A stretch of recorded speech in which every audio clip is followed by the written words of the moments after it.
morning, good afternoon, depending on where you're Hi. listening in from. Hi, Catherine.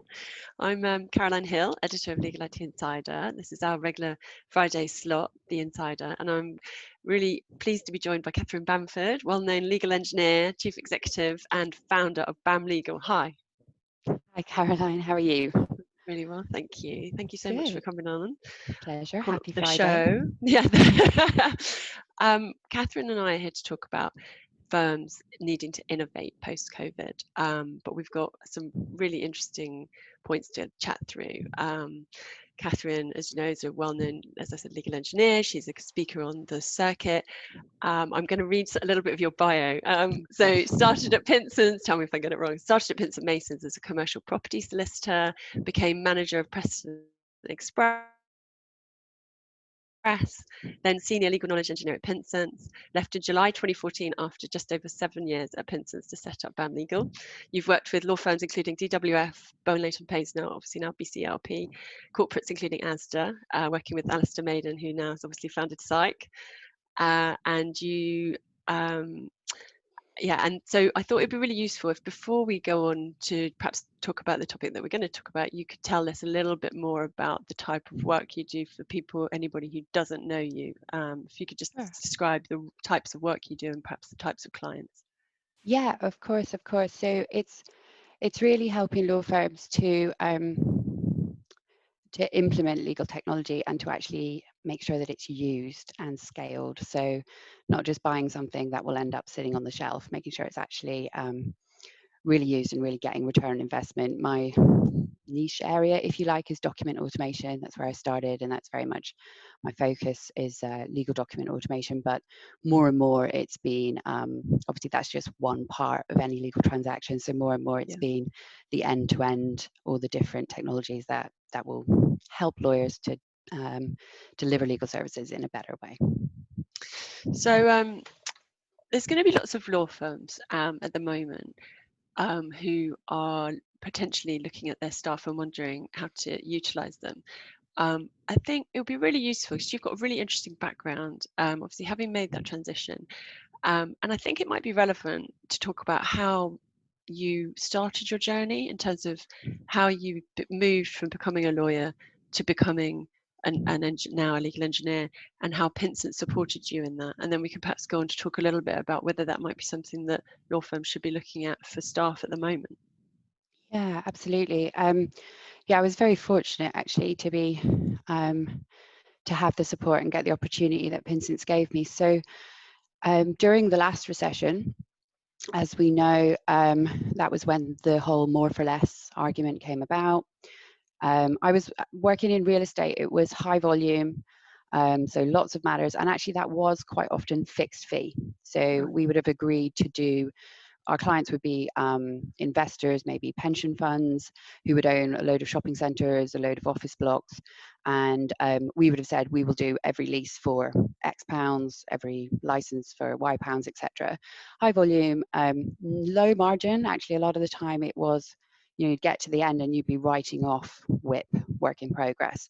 So it was, what they did was they put it out to a vote to everyone in the law firm, and they said, to try and save jobs, we're proposing a 4-day week and a 20% pay cut, to which we all voted, and the majority voted yes.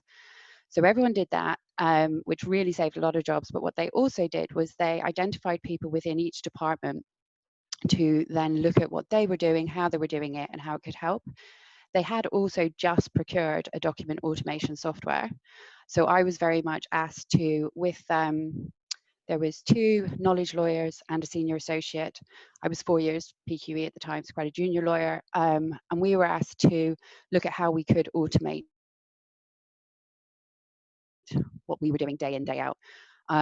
And very, very quickly, it just became apparent that, yes, this is going to save so much time on this particular type of work. So that was a 3-month internal secondment I was asked to go on. And loved it, really felt that I was being creative again for the first time in a long time. I was definitely at the point in my career where I was considering leaving law altogether and going and becoming a scuba diving instructor or whatever else I have been. Oh, I've been there too. yeah. So it was just super lucky. And I actually realized that I actually really enjoyed the technology side of things, and without blowing my own trumpet too much, picked it up quite quickly. You know, it was something that I really, it was quite clear amongst the four of us, I'm sure the other three wouldn't mind me saying this, that I was able to automate documents very, very quickly, very, very fast. And the junior lawyers loved it, and it rolled out. So at the end of the 3 months, I approached the firm and I said, look, rather than me going back to fee earning and you having to find someone in every single department to do this, then you'll have the training time, the lead up time. Maybe we'll come on to that. That's the whole thing about, you know, all these softwares saying anyone can do it, just 1 day training. Yeah, maybe, but so Remind me to come back to that. so yeah, so thankfully they said yes. Yeah. They were super good. They said yes. So we started from there. We then started automating stuff for different departments. Mm. Very quickly, we're in demand, had to hire other people. That's when we said, well, if we're advertising, what do we call them? We didn't have a name. What, you know, document automation managers, assistants, sounds a bit crap. We're not going to attract any good people with that. And that was when Orlando Canetta, who complete genius, Yeah. said, well, in Susskind's first book, he refers to, in the future, there will be these things called legal knowledge engineers. Why don't we call them that? And that's where we started. And then obviously when Brilliant. I then set up BAM Legal, I just lost the knowledge bit because it was all about the process as well as just the content. Yeah. And did you have any, so you were obviously a lawyer, but you didn't have any particular aptitude or training, or there was nothing, it was just simply you've obviously got a flair for the technology, but you didn't have anything in your past that would perhaps, you know, there was no specific training that you'd had apart from when you started on this path? No, no, not at all. Like I'd always enjoy tech and mess around with things. And like I was Yeah. probably one of those lawyers that did always like set up my shortcuts in Word and play around with macros and see what was possible just when something seemed dull. But no, no coding experience whatsoever. It was a shame really that when I was at school, it wasn't cool for girls to learn to Yeah, code or be part of the what would have been exactly. information technology club. Um, and I actually wish if someone had said to me and explained it in a more clear way what programming was, because lawyers do programming in their heads all the time. What do lawyers do for clients? They go, if this circumstance, then I will advise this. Otherwise, if this circumstance, it will be Right. this. And that's Yeah. all programming languages, if then else. So Yeah. Yeah. lawyers are actually Interesting. quite adept at thinking this way and working with technologists Yeah. to get that stuff out. It's a really interesting point. And so if law firms are looking now to, you know, to sort of thinking about perhaps taking this path, um, is there anyone specific that they should be looking at? Is it lawyers? Is it PSLs? Who would you say make the most ideal people if, in terms of, there's obviously a gap. We're seeing, my observation is that there's more hybrid roles, and actually I'm quite skeptical about lawyers learning to code, and I've actually talked about how they shouldn't, but I think it makes sense. We're seeing the real benefits of the knowledge, the lawyers who actually have this ability, or the, you know, the staff within the law firm who can then leverage tech and their knowledge. But who is it that law firms should be looking at? First of all, can I just say, and I'm sorry to offend anyone out there that is in this role, but I personally really don't think it should be knowledge lawyers. I've probably worked with over 100 knowledge lawyers in my time, and they are brilliant at coming up with the content.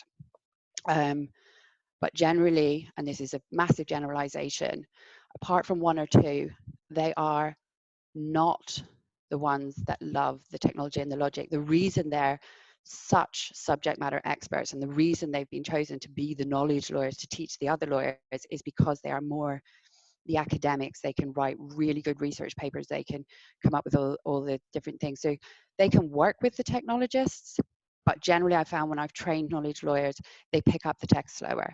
The people Right. you should be looking for are the more tech savvy lawyers who show an interest anyway, because they will sell to other lawyers. So the software that Vincent's brought, it was Richard Newton, so it was when it was business integrity, and it was Richard Newton said to one of the partners, when they asked the question, which type of lawyers should we get, said, you know, look for the type of lawyers that enjoy Sudoku.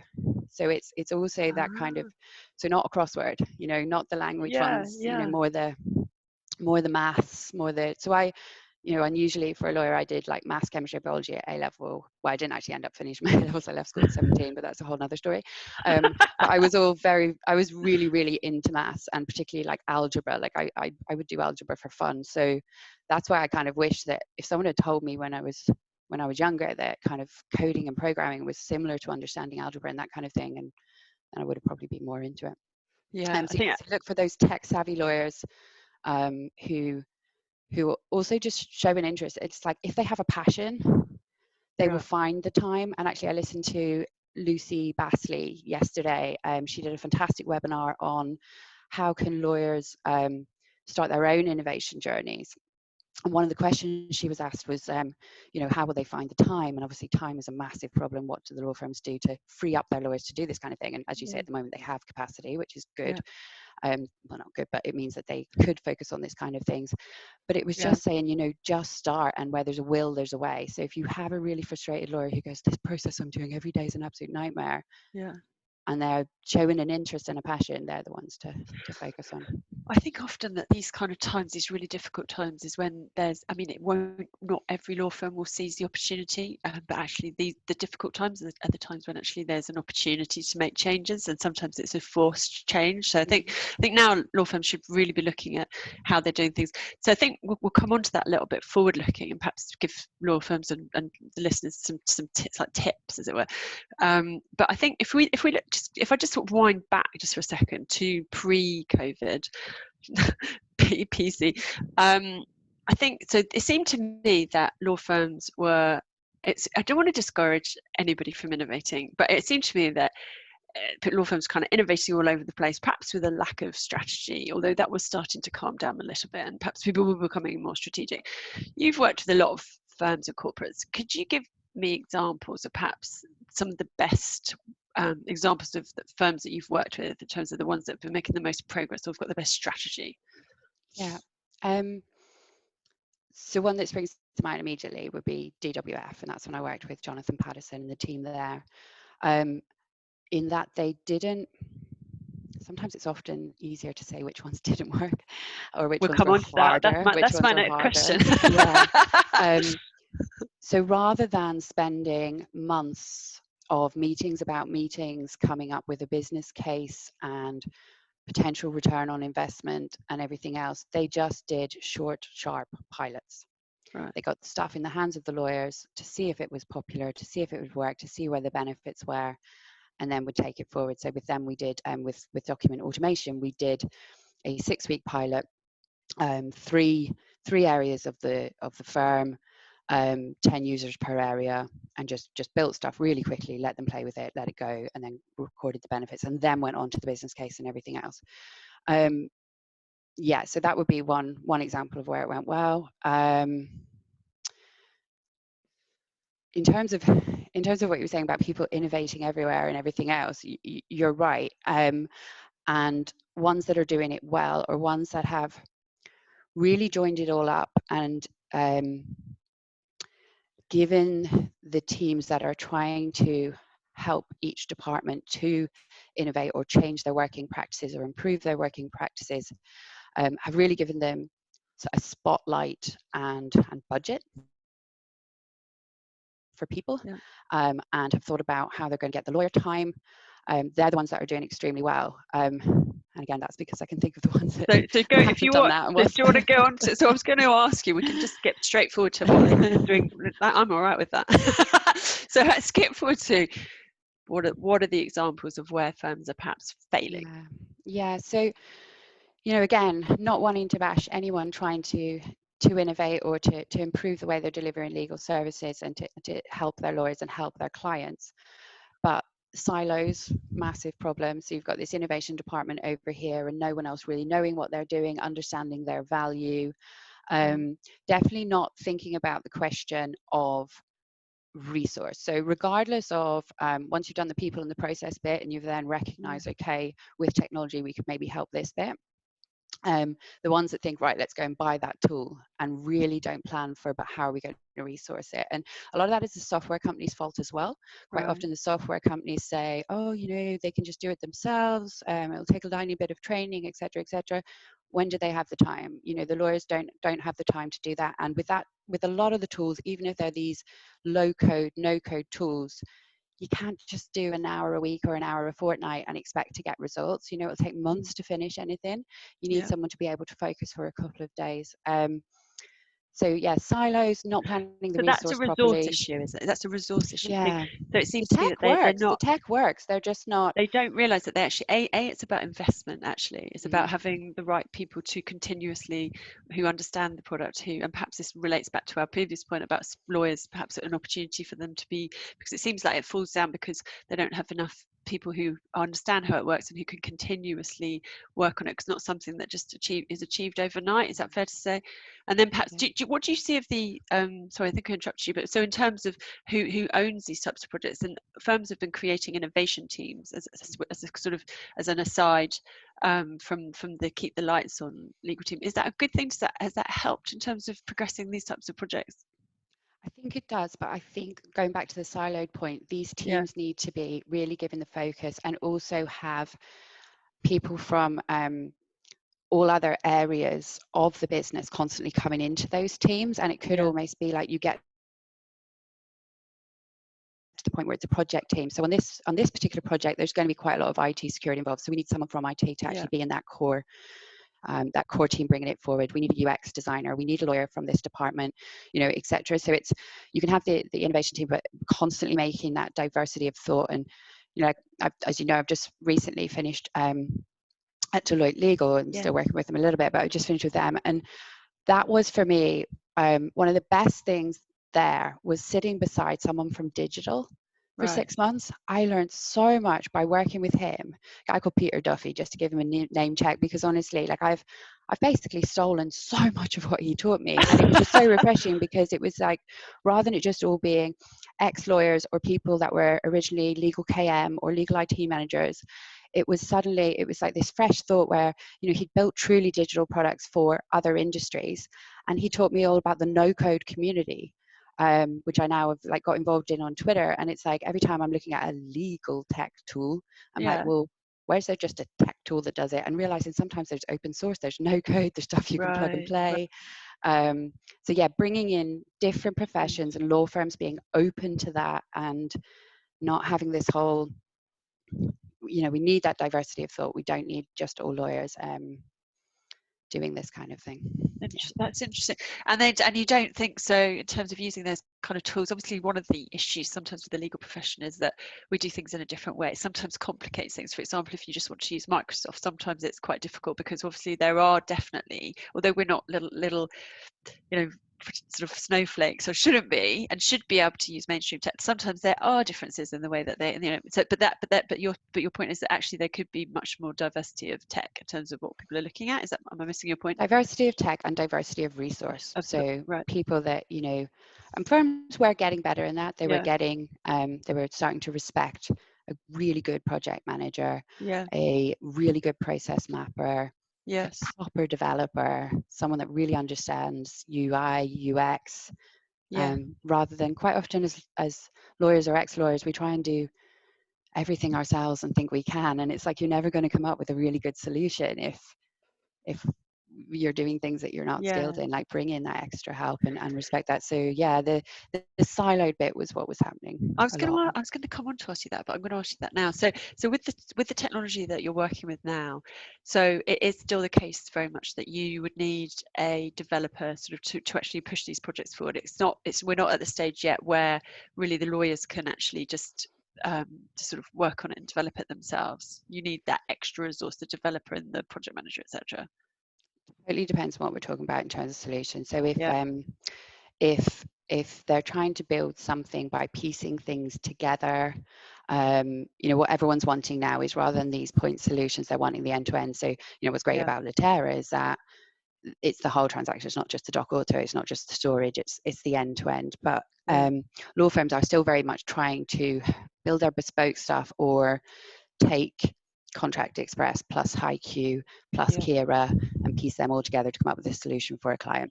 yeah, And the integration points, it's much easier to do, but you are referring back to those software companies a lot to help. And if you have someone that has a bit more of a tech background to do that, and often compared to taking a lawyer out of the business, that's a more cost-effective thing to do. So you've got someone that's better skilled, And you always need the subject matter experts, so you do need someone with the legal understanding of the subject matter experts to get that process and get those steps, and Yeah. obviously to test and test and test and get that user feedback. But yeah, having a developer will really help in those situations. I Yeah. appreciate not all firms can do that, but like one firm I worked with was an extremely large global firm. They had 2 data scientists trying to do an incredible project, and it's kind of like, how many lawyers do you have? The value that these, for what they were trying to do, and I know they'll probably end up doing it, and it'll be incredible, but if rather than, if you had 10 data scientists as opposed to one, it's It's difficult. Yeah, ratios. data science, another topic altogether. So, and in terms of the I digress a lot. I'm no, sorry. not at all. I was talking to Paul Hastings, data scientist, last week. Actually, it's funny. So in terms of so just to go back to, I think I interrupted you talking about people, process, technology. So our firm. So I've banged on. I think we spoke at the same Legal Geek conference where I was banging on about people, process, technology. It's very sort of logical, but it's something that actually I didn't see an awful lot of progress, but perhaps that's changing. Do you see, I suppose there's 2 parts. A, have you seen significant progress? And B, if not, do you think it's cultural? Or do you think the barriers are cultural? What do law firms need to do now? I suppose we're starting to get onto the now. What do law firms need to do now to start really pushing? Because that seems to me to be what they need to do. There is some good examples, so I'm not bashing everyone out there, because there's some people doing some great stuff. But Yeah. pre-COVID, there was too much hype, too much PR and rubbish around what everyone was doing, what everyone was buying in terms of AI and this and that, with no examples of real use cases. Yeah. And the press releases about such and such has bought is interesting, but we need more of such and such is using, or such and such has had success because. Because the problem with just having that is everyone thinks they need to go out and buy that shiny new tool, when actually the reality in even the biggest and best law firms in the world is that there are huge areas that could just be fixed by a checklist that maybe then is turned into an automated checklist. Or and everyone's talking about AI, at the moment, really it's still, and it's good, but it's still search, it's NLP, and that's only useful in areas where you're doing large amounts of due diligence. So again, going back to actually what Lucy was saying yesterday in her webinar, one of the top tips she said for lawyers with it, just carve out an hour a week or over your lunch break and just write down what it is that has frustrated you. What thing was it that frustrated you about what you did this week? So what law firms need to be starting to doing, especially because what I'm hearing and what I'm seeing is projects have stalled. There's spending freezes. So they need to be looking at what they can do with what they already have. And the whole kind of Twitter thing that we have with Alex and with Justin North of back to boring. Alex Smith, Bring who's back now I boring. manage. So bring back boring. We need to admit we're in hard times, and let's stop being like, oh, shiny new thing for a press release. No, let's really appreciate. So, but going back to the resource part, this is, nothing comes out of the box and suddenly works. You need to put the time in. You need to do it, whether it's automation, you need someone to work out what are the questions to do it. If it is one of the AI search extraction tools, it needs to be trained. Where are you going to find the resource to do that? How are you going to do that? But it is worth it, and just stick with it. But yeah, we need to all just put a cold towel over our heads and go, let's stop this. But I think COVID has done that, hasn't it? So I hear from a lot of different sources that law firms are inevitably, so it's very difficult to spend money on tech when you're not paying, when you're holding back partner payments and potentially putting people on 4-day weeks, as obviously you were talking about at the start of your career part 2. So it feels like that, but in some ways I think there's a risk that there's a danger that firms will regress. So what you want, I guess, is a kind of leveler. So you want firms to stop innovating for the sake of innovation, but actually what they really need to do is start investing in not technology, but in looking at their processes, automating, which is obviously what you do, and you can only automate once you understand what your process is in the first place, and then invest in the right technology. So what would be your, if we were to sort of, so going from present day, if we were to give law firms sort of a top tips, as it were, of like if you to give your top 3 or top 5 or however many of like what put in place, like a kind of almost like a roadmap for now, and I appreciate it, it depends where they're starting from, but what would be, in as far as you're able to do that, what would be your sort of top 3 or your top 5 tips for law firms now? Yeah. I would definitely say ask your lawyers. So not the innovation teams having massive workshops that take the lawyers out for a full day. Ask your lawyers to simply jot down what they're doing every day that frustrates them, that they feel is a waste of time. Then look at that. Then, if there is one that comes up a lot, map that process. Then look at if technology could help and see what you currently have available in terms of technology. You may have some expensive licenses to lots of different things. You may have some startup products that you've only used in one area. You may have tools, like there is a lot you can do within Microsoft already. And then it's definitely looking at, as soon as you have automated something, what are you collecting when the lawyers are doing it in an electronic digital way? And then be thinking about, what the clients are wanting in terms of the data and the information that you feed back. And even if that's as simple as telling the clients where their matters are up to, how many matters they have on, where in their business this is coming from, all those kind of things, just the kind of the stats, if you like, to help them to, when their business say to them, we're cutting legal budget for you, they have valuable information to go, well, this is what we're doing, this is what we're planning, this is going, how we're going to save it. So becoming that partner with them. So yeah, process, who's doing the work as well. So that's the people bit as well. Ask your people, process, then technology. And when you're doing the technology, think about what's the information, what's the data, once you've turned something into that digital form, that you can then help your clients with. Yeah. So I listened back to your Legal Geek talk, and one of the things I really liked, I'm going to try and find it, you called it, you had this brilliant expression about elevating yourself from ambulance chaser to, I can't find it now. I think I plagiarized that. To strategic advisor, Okay, right? So yeah. elevate yourself, and you were talking about identifying trends, weren't you? So you were saying about using, so for example, I think the example I'm sort of reading this, it was pretty obvious, but so from your talk at Legal Geek, you talked about there are 3 really obvious areas, and we've got 3 minutes. I think we've got got just about enough time. I was hoping we'd be able to get on.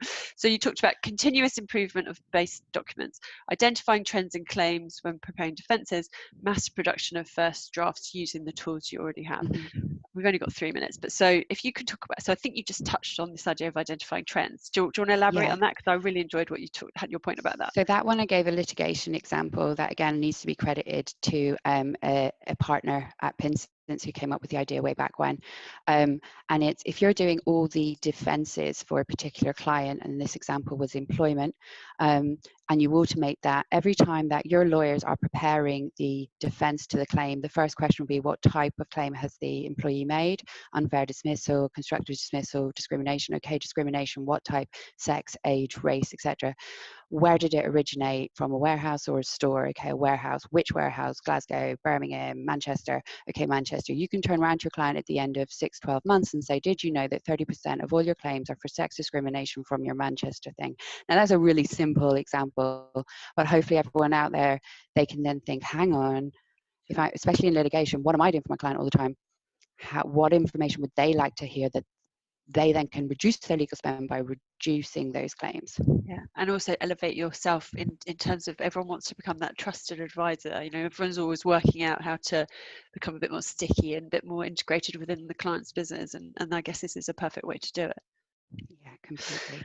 You know what, I've got a million more questions, but we've got literally 1 minute, and so I better It's been so lovely chatting to you. It's Thank always you so lovely much. talking to you. Thank you. Thank you. I'm looking forward to paddle boarding soon. Let me know. Thanks, Catherine. Speak soon. Take care. Bye. Bye.